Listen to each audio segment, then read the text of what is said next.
Hello students, आज हमारा जो टॉपिक है 9th क्लास ज्योग्राफी का जो ड्रेनेज यानी कि अपवा तंत्र, हमारा जो सेकंड पार्ट है। इस पिछले वीडियो में हमने डिस्कस किया था कि जो हमारा अपवा तंत्र है, अपवा तंत्र, इसको दो पार्ट में डिवाइड किया गया है। अपवा तंत्र को दो भाग में है। एक भाग तो है अपना जो हिमालय तंत्र, हिमालय नदी तंत्र, और दूसरा जो है हमारा वो है प्रायद्वीपीय नदी तंत्र।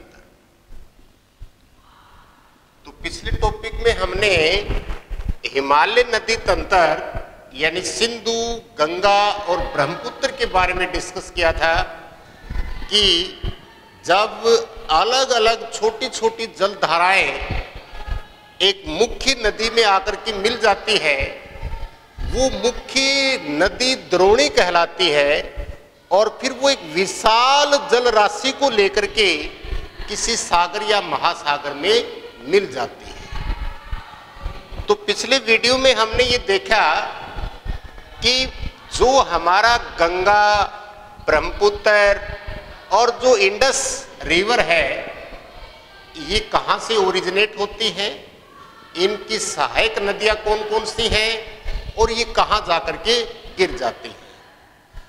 तो देखो, आपका सिंधु नदी तंत्र है, ये चिनाब, रावी, व्यास, झेलम, सतलज, ये उसकी सहायक नदियां हैं।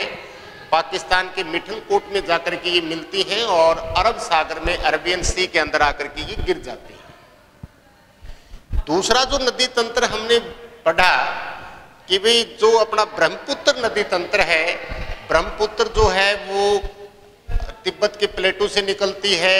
इसका नाम जो है सांगपो है, कहीं दिहांग है, कहीं इसका ब्रह्मपुत्र है, कहीं इसका जमुना है, कहीं ये मेघना का निर्माण करती है, और ये संसार का सबसे बड़ा नदी द्वीप भी बनाती है, माजुली, और साथ के साथ ये सबसे बड़ा डेल्टा भी बनाती है, और वो बनाती है सुंदरवन का डेल्टा। डेल्टा क्या होता है कि जब देखो नदी किसी सागर या महासागर में गिरती है तो वो गिरने से पहले उसकी गति जो है वो काफी मंद हो जाती है, धीमी हो जाती है। देखो, जब किसी बड़े पहाड़ी क्षेत्र में बहती है तो नदी का स्लोप ऐसे होता है, यानी वो काफी तेजी से बहती है। फिर ये समतल भाग में प्रवेश करती है तब इसका स्लोप ऐसे हो जाता है, और फिर किसी सागर या महासागर में गिरती है तो इसकी गति काफी मंद हो जाती है, धीमी हो जाती है, और ये विभिन्न धाराओं में बट जाती है, विभिन्न धाराओं में बट जाती है, और वो अपने साथ लाए गए जो गाद, मिट्टी, कंकड़, पत्थर वगैरह, बजरी वगैरह जो है, बजरी पत्थर तो नहीं है, बजरी वगैरह जो है वो अपने साथ काफी विस्तृत क्षेत्र में उसको फैला देती है, और वो काफी उपजाऊ होता है। तो संसार का सबसे बड़ा डेल्टा भी बनाती है सुंदरवन डेल्टा, ब्रह्मपुत्र नदी। फिर हमने गंगा के बारे में पढ़ा कि भारत की सबसे पवित्र नदी है, इसकी मुख्य सहायक नदियां कौन कौन सी हैं, इसकी टोटल लंबाई कितनी है, और कहाँ अलग अलग इसके जो बांग्लादेश में इसको किस नाम से जाना जाता है। इसके साथ साथ हमने ये भी देखना होगा कि ये जो हिमालय नदी तंत्र है, इसमें गंगा,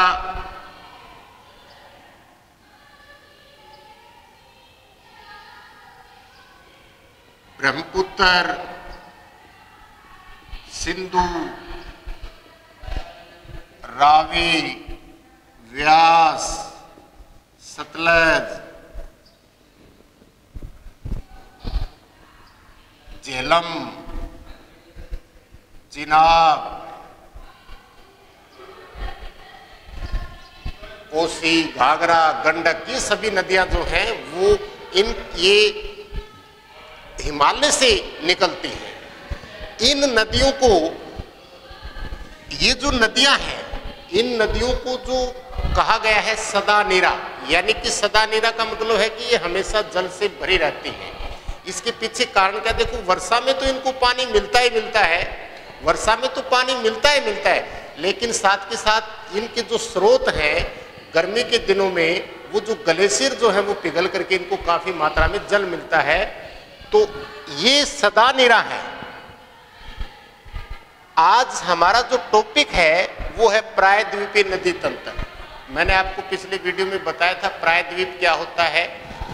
ये जो हमारा क्षेत्र है, ये जो भूभाग है, यानी जमीन का ऐसा क्षेत्र जिसके तीन ओर पानी से घिरा हुआ हो, यानी कि ये जो हमारा दक्कन का जो पठार है, मालवा का जो पठार है, ये जो क्षेत्र है, इन नदियों को अनुवर्ती नदी कहा गया है और इनको पूर्ववर्ती नदियां हैं।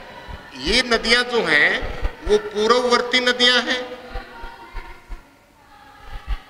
और ये नदियां जो हैं वो अनुवर्ती नदियां हैं। इसका मतलब क्या है कि ये जो हमारा रीजन है, ये जो क्षेत्र है, ये इस हिमालय क्षेत्र से करोड़ों वर्ष पहले इसका निर्माण हो गया था, इस पठार का। उसके निर्माण के बाद यहाँ नदियां जो हैं वो अपना जल राशि लेकर के निकलती हैं।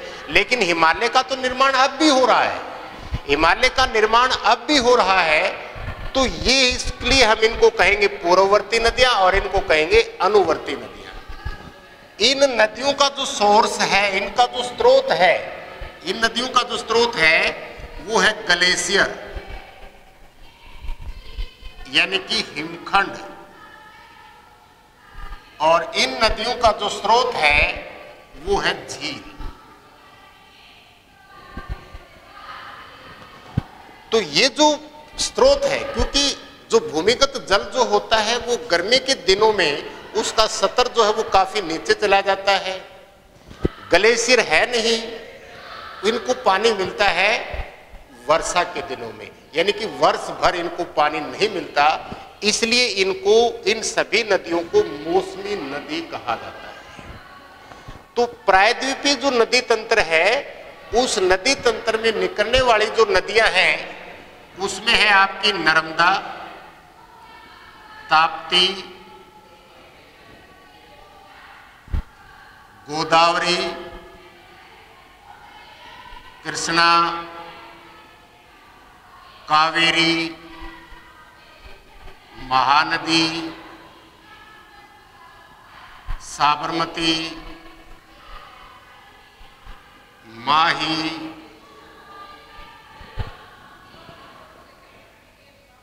ये जो नदियां हैं, ये नदियां प्रायद्वीपीय नदी तंत्र के अंतर्गत आती हैं और इनको अनुवर्ती नदी कहा जाता है। ये ओरिजिनेट होती हैं झीलों से, विशेषकर जो अपना ये वेस्टर्न घाट है इससे निकलती हैं ये। और साबरमती, माही, महानदी, कावेरी और ये सभी मौसमी नदी कहलाती है। तो आइए एक एक करके हम इनको डिस्कस करते हैं कि ये नदी कहाँ से निकलती हैं और कहाँ जा करके ये किसी सागर या महासागर में गिरती हैं। तो सबसे पहले हम बात करेंगे जो हमारी नर्मदा रिवर है, जो नर्मदा नदी है, इसके बारे में डिस्कस करेंगे। देखो, जो हमारी नर्मदा रिवर है, नर्मदा जो नदी है, ये आपका जो मध्य प्रदेश स्टेट है, मध्य प्रदेश स्टेट के ईस्ट में, यानी इसके पूर्व में पहाड़ी है अमरकंटक की पहाड़ी, यानी कि ये जो है वो अमरकंटक की पहाड़ी से निकलती है। और ये नर्मदा रिवर जो है ये वेस्ट की ओर बहती है और महाराष्ट्र से होती हुई गुजरात, और गुजरात से ये फिर खंबात की खाड़ी में जाकर के और आपके अरबियन सी के अंदर जाकर के ये मिल जाती है। ये जो नदी है, ये नदी प्रायद्वीपीय भारत में बहने वाली ये 2 या 3 ऐसी नदियां हैं, जैसे तापी है, माही है, साबरमती है, लूनी है। ये नदियां जो हैं वो अरब सागर में जाकर के गिरती हैं। बाकी सभी नदियां जो हैं वो आपके बे ऑफ बंगाल, यानी कि बंगाल की खाड़ी में जाकर के गिर जाती है। ये जो नदी है हमारी, ये हिंदुस्तान की, यानी कि पश्चिम दिशा की ओर बहने वाली, पूर्व से निकल करके पश्चिम दिशा की ओर बहने वाली जो नदी है, ये नदी विंध्याचल, यानी कि ये विंध्याचल जो पर्वत श्रेणी है और सतपुड़ा की जो रेंज है, सतपुड़ा उसके बीचों बीच बहती है। विंध्याचल और सतपुड़ा जो रेंज है इसके बीचों बीच बहती है और अकेली नदी है जो बिल्कुल स्ट्रेट बहती है, बिल्कुल सीधी बहती है ये। क्योंकि अरावली, ये जो आपकी विंध्याचल और सतपुड़ा जो रेंज है इसको स्ट्रेट जो है उसके बहने के लिए विवश कर देती है, क्योंकि इनके अंदर इस प्रकार इनको कोई सा गार्ज नहीं मिल पाता है। तो ये सबसे पहली जो नदी है वो अमरकंटक की पहाड़ी से निकल करके और विंध्याचल और सतपुड़ा की जो रेंज है इसके बीचों बीच बहती हुई और महाराष्ट्र की जो सीमा है, बाउंड्री लाइन है, उसको क्रॉस करती हुई साथ के साथ गुजरात में और फिर ये आकर के मिल जाती है आपकी अरबियन सी के अंदर। और यहाँ पर हिंदुस्तान गवर्नमेंट ने एक बहुत बड़े डैम का निर्माण किया है हमारे देश के प्रथम गृह मंत्री सरदार वल्लभ भाई पटेल के नाम से, और वो नर्मदा नदी के ऊपर बनाया गया है। इसका बहुत ज़्यादा विवाद भी हुआ था मेधा पाटेकर के नेतृत्व में। और यहाँ से जो मल्टीपर्पज़ जो आपका जो डैम जो प्रोजेक्ट है, इससे महाराष्ट्र को, गुजरात को, राजस्थान को और मध्य प्रदेश को बिजली जो है वो सप्लाई की जाती है। तो जो सरदार सरोवर जो डैम है वो नर्मदा नदी के ऊपर ही बनाया गया है, सरदार सरोवर डैम। दूसरी जो नदी है वो है आपकी तापी नदी, कहीं इसको ताप्ती भी बोलते हैं, तापी नदी। इसका ये भी ओरिजिनेट होती है आपकी जो सतपुड़ा जो रेंज है, इस सतपुड़ा रेंज से और फिर ये मध्य प्रदेश, महाराष्ट्र, फिर ये गुजरात और फिर ये जाकर के गिर जाती है अरबियन सी के अंदर। उसके बाद जो है आपकी विंध्याचल रेंज से निकलने वाली जो नदी है वो है आपकी माही नदी। और ये माही नदी जो है वो गुजरात से, राजस्थान से और फिर गुजरात में आकर के और ये भी आकर के गिर जाती है अरबियन सी के अंदर। फिर आपकी जो इस क्षेत्र से बहने वाली जो नदी है वो है साबरमती। साबरमती नदी जो है वो हिंदुस्तान की सबसे पुरानी जो रेंज है अरावली रेंज, और वो अरावली रेंज एक डिस्ट्रिक्ट है राजस्थान का उदयपुर से निकलती है और उदयपुर से ये ओरिजिनेट होती है साबरमती नदी। और फिर जो गुजरात का जो अहमदाबाद शहर है वो भी साबरमती नदी के किनारे ही है। सूरत जो है ये भी साबरमती नदी के किनारे बसा हुआ है। और साबरमती नदी के किनारे ही महात्मा गांधी का जो साबरमती आश्रम जो है, जो अपने स्वतंत्रता संग्राम आंदोलन के दौरान वो अपनी राजनीतिक गतिविधियों का वो केंद्र होता था, तो वो साबरमती नदी के किनारे ही है। और ये नदी भी आकर के आपका अरबियन सी के अंदर आकर के गिर जाती है। तो ये आपकी जो है नर्मदा है, तापी है, माही है, साबरमती नदी है, ये नदियां जो हैं अरबियन सी के अंदर यानी अरब सागर के आकर के अंदर गिर जाती है। इसके बाद जो आपकी प्रायद्वीपीय भारत की जो मुख्य नदी है वो है महानदी।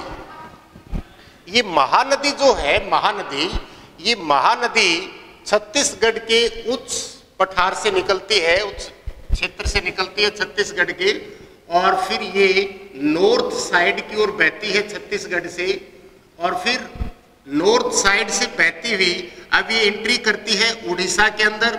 और उड़ीसा के अंदर इसके ऊपर एक भारत का सबसे बड़ा जो डैम है वो बनाया गया है, और वो डैम जो है वो आपका महानदी के ऊपर ही बनाया गया है। भारत का सबसे बड़ा जो डैम है वो महानदी के ऊपर बनाया गया है। और फिर ये जो उड़ीसा स्टेट के अंदर बहती हुई और ईस्ट साइड के अंदर जो कटक शहर है वो भी महानदी के किनारे ही है। और फिर ये आकर के आपकी बे ऑफ बंगाल यानी बंगाल की खाड़ी में आकर के गिर जाती है। बे ऑफ बंगाल यानी बंगाल की खाड़ी में आकर के गिर जाती है।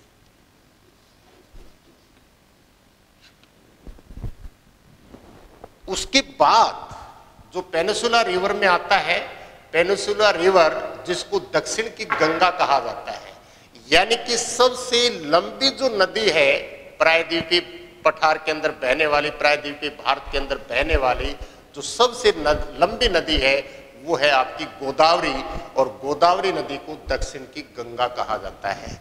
ये गोदावरी जो नदी है ये महाराष्ट्र के नासिक जिले से इस ओरिजिनेट होती है। महाराष्ट्र का जो नासिक जिला है वहां से ओरिजिनेट होती है ये, और फिर ये आपके तेलंगाना स्टेट में प्रवेश करती है, और तेलंगाना के साथ ही छत्तीसगढ़ के साथ अपनी बाउंड्री बनाती हुई और फिर ये आ जाती है आपकी आंध्र प्रदेश के अंदर, और आंध्र प्रदेश से फिर ये बे ऑफ बंगाल यानी बंगाल की खाड़ी में आकर के गिर जाती है। इसकी सबसे ज्यादा लंबी नदी है ये, और इसकी जो टोटल लेंथ है महाराष्ट्र के नासिक से निकलती है, और इसकी टोटल जो लेंथ है वो है 1500 किलोमीटर। 1500 किलोमीटर।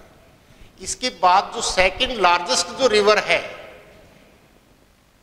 वो है कृष्णा नदी, जिसकी टोटल लेंथ जो है वो है 1400 किलोमीटर। ये भी महाराष्ट्र से ही निकलती है कृष्णा नदी, और ये कृष्णा नदी जो है वो कर्नाटक स्टेट से होती हुई तेलंगाना में इसके ऊपर एक नागार्जुन सागर बांध बनाया गया है। नागार्जुन सागर बांध तेलंगाना के अंदर, और फिर ये तेलंगाना से आंध्र प्रदेश, और आंध्र प्रदेश से फिर ये एंट्री कर जाती है अपना, गिर जाती है बे ऑफ बंगाल में जाकर के। सेकंड लार्जेस्ट रिवर है पेनिसुला रिवर के अंदर। इसकी जो टोटल लेंथ है वो है 1400 किलोमीटर। टोटल जो लेंथ है इसकी वो है 1400 किलोमीटर। इसके बाद आती है आपकी कावेरी नदी। कावेरी नदी जो है वो वेस्टर्न, ये सभी वेस्टर्न घाट से निकलती हैं। वेस्टर्न घाट के अंदर एक पहाड़ी है, उस पहाड़ी का नाम है ब्रह्मगिरी की पहाड़ियां। और कृष्णा नदी जो है वो कृष्णा नदी जो है मैं बता देता हूं आपको, ये महाबलेश्वर से निकलती है। महाबलेश्वर की जो पहाड़ी है वहां से निकलती है, और जो कावेरी रिवर है, कावेरी रिवर जो है वो वेस्टर्न घाट के ब्रह्मगिरी की पहाड़ियों से निकलती है। जो ब्रह्मगिरी की पहाड़ियां हैं वहां से निकलती है, और ये फिर कर्नाटक स्टेट के अंदर बहती हुई फिर ये एंट्री करती है आपकी तमिलनाडु के अंदर, और फिर ये तमिलनाडु से जाकर के आपकी बे ऑफ बंगाल यानी बंगाल की खाड़ी में जाकर के गिर जाती है। तो ये थी आपकी जो पेनिसुलर जो रिवर जो आती है, मुख्य जो नदियां आती हैं उसमें महानदी है, गोदावरी है, कृष्णा है, कावेरी है, आपका सरस्वती नदी है, माही नदी है, आपकी नर्मदा नदी है, और ये ताप्ती नदी है। ये प्रमुख नदियां जो हैं वो ओरिजिनेट होती हैं आपकी प्रायद्वीपीय पठार से, और ये कुछ नदियां जो मैंने आपको बता दिया है, ये कुछ नदियां जो है जाकर के गिर जाती हैं आपकी अरबियन सी के अंदर, और कुछ नदियां जाकर के बे ऑफ बंगाल के अंदर जाकर के गिर जाती है। उसमें आपको हमने डिस्कस किया कि कौन सा बांध जो है, जो क्योंकि अपने देश के प्रथम प्रधानमंत्री पंडित जवाहरलाल नेहरू जो है वो भारत को आधुनिक जो डैम वगैरह हैं, जो बांध जो हैं, उन बांधों को आधुनिक भारत के मंदिर कहा करते थे। तो उसमें आपको बताया जो सतलज नदी के ऊपर जो डैम बनाया गया है, सबसे जो लंबा बांध जो है वो है आपका भाखड़ा डैम, और उसके बाद जो सबसे बड़ा जो है वो है आपका महानदी रिवर के ऊपर बनाया गया उड़ीसा के अंदर, और नागार्जुन सागर बांध जो है वो कृष्णा नदी के ऊपर बनाया गया है। इसी प्रकार भारत कर्नाटक और तमिलनाडु के बीच विवाद, जल विवाद का जो मुख्य कारण है वो कावेरी नदी जल को लेकर के है। तो हमने डिस्कस किया कि भाई प्रायद्वीपीय भारत से निकलने वाली जो नदियां हैं उनकी क्या विशेषताएं हैं। ये सदा नीरा नहीं है, झीलों से निकलती हैं, गर्मी के दिनों में जल स्तर नीचे चला जाता है, पश्चिमी घाट से निकलती हैं, वर्षा के समय में इनको काफ़ी जल मिलता है। प्रायद्वीपीय भारत से जो हिमालय क्षेत्र से निकलने वाली जो नदियाँ हैं ये सदा नीरा हैं, क्योंकि इनको वर्षा से ही पानी मिलता है, साथ के साथ ग्लेशियर इनके स्रोत हैं। इनको पूर्ववर्ती और अनुवर्ती नदियों क्यों कहा जाता है उसके बारे में भी हमने डिस्कस किया। अब हमारा जो एक छोटा सा टॉपिक है वो है advantage of river. Advantages of river यानी कि जो नदियों के जो लाभ है वो कौन कौन से हैं। तो एक तो देखो, नदियां जो हैं वो अपने साथ जो गाद, कंकड़, मिट्टी, पत्थर वगैरह जो बहा करके लाती हैं और वो मैदानी क्षेत्रों में या अपने आसपास के क्षेत्रों में बिछाती रहती हैं। तो और बाढ़ के समय में वो उपजाऊ क्षेत्र जो है वो काफ़ी विस्तृत हो जाता है, क्योंकि वो अपने कण जो है वो काफ़ी क्षेत्र में फैला देती है। तो वहाँ वो क्षेत्र काफ़ी उपजाऊ होता है और वो उपजाऊ होने की वजह से यहाँ हम विभिन्न प्रकार की फसलें जो हैं वो पैदा कर सकते हैं। दूसरा जो लाभ है, दूसरा ये है कि वहाँ हम बांध बना करके और बिजली का उत्पादन कर सकते हैं। बिजली का उत्पादन होगा, उद्योगों और कृषि कार्यों के लिए हम उस बिजली को यूज कर सकते हैं। डैम बनाने से जो बाढ़ वगैरह है उनके ऊपर कंट्रोल हो जाएगा। वहाँ पर हम जो एक प्रकार से ये कह सकते हैं कि भाई मछली का उत्पादन कर सकते हैं। साथ के साथ जो सैलानी वगैरह जो है, अपना पर्यटन उद्योग जो है उसको भी बढ़ावा मिलता है, क्योंकि आसपास क्षेत्र के लोग, दूसरे दूर दराज के क्षेत्र के लोग वहाँ उनको देखने के लिए आते हैं। तो आसपास के लोगों को, वहाँ के लोगों को रोजगार मिलता है। कोई टैक्सी का है, कोई होटल वगैरह है, खाना वगैरह है, या इस प्रकार का जो है उन लोगों को काफ़ी रोजगार मिलता है। तो पर्यटन को बढ़ावा दे सकते हैं, बाढ़ पर कंट्रोल कर सकते हैं, बिजली का उत्पादन कर सकते हैं। नदियाँ जो हैं वो आसपास के क्षेत्रों को उपजाऊ बनाती हैं, तो हम विभिन्न प्रकार की फसलें पैदा कर सकते हैं। इन्हीं नदियों से छोटे छोटे तटबंध बना करके, बांध बना करके हम नहरें निकाल सकते हैं और उन नहरों से पीने के पानी को हम मतलब सप्लाई कर सकते हैं। आपने पढ़ा होगा जो सतलुज रिवर है, वहाँ से जो इंदिरा गांधी जो नहर है, इंदिरा गांधी नहर, ये राजस्थान के जो सूखे इलाके हैं जहाँ पानी की काफ़ी कमी है, तो वो इंदिरा जो नहर है उससे जो आपके जो वाटर सप्लाई जो होती है, और वो जो दूर दराज के जो क्षेत्र हैं राजस्थान के, जो पीने के पानी की वहाँ वो समस्या है, तो उससे हम प्रॉपर जो है वाटर की सप्लाई कर सकते हैं और उन लोगों को उसका बेनिफिट पहुँचा सकते हैं।